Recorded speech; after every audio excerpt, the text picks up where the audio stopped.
A basic system consists of the battery, to provide a source of energy, the ignition switch, to provide driver control over system operation, an ignition coil, to provide a step-up transformer action, a contact breaker, opened and closed by lobes on the distributor cam as the engine rotates to make and break the primary circuit at the correct time in the cycle, a capacitor, to assist in the rapid collapse of the coil's magnetic field, a distributor, to house the contact breaker and distribute the high tension voltage from the ignition coil and spark plugs to ignite the air-fuel mixture in each cylinder in the correct firing order. Connecting wires and leads suitable for conducting the current flowing in the system at the appropriate voltage level.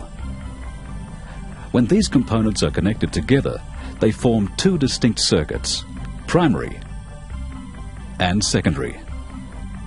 In the primary circuit, the positive terminal of the battery is connected to the ignition switch, then to the positive terminal of the ignition coil. A connection is then made from the negative terminal to the contact breaker moving contact point. The fixed contact point is connected to ground at the vehicle frame, as is the negative battery terminal. This allows the circuit to be completed through the frame when current is flowing. A capacitor is connected in parallel with the moving contact and also has a ground connection through its retaining screw. In the secondary circuit, the secondary winding with many thousands of turns of fine enameled copper wire is wound around a central soft iron core. It is connected internally to the primary winding at one end and at the other to the central output terminal, also called the HT or high tension terminal. The central coil terminal is then connected by a high tension lead or cable to the center terminal of the distributor cap. A spring-loaded carbon brush connects the terminal to the center of the rotor arm or button. This ensures contact is made with the rotor arm at all times, even when the engine is running.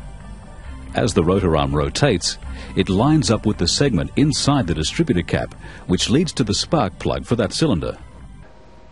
With the ignition switched on and the contact breaker closed, current flows from the positive battery terminal through the ignition switch, the primary winding, and the contact breaker to ground, then back to the negative battery terminal. The current flow establishes a magnetic field around the windings. The field is intensified by the rod-shaped laminated iron core. With engine rotation, the lobe on the distributor cam acts on the heel of the moving contact point at the instant ignition is required. This opens the contacts and stops current flow through the primary circuit. This sudden interruption of current flow collapses the magnetic field, and it returns its stored energy to the coil terminals by cutting across the coil windings. This induces a voltage in the primary and secondary winding.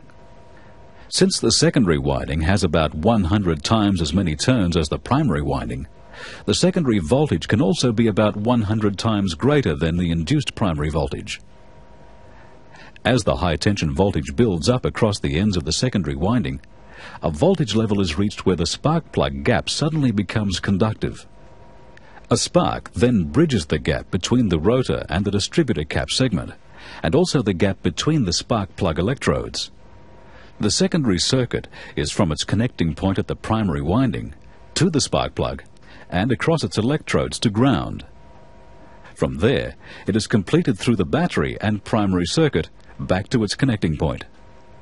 Opening and closing the contact breaker switches the primary current off and on. When the contacts begin to separate, the primary current tends to flow on and produce an arc across the contacts. The capacitor absorbs this surge of inductive current by providing an alternative path in parallel with the opening contacts.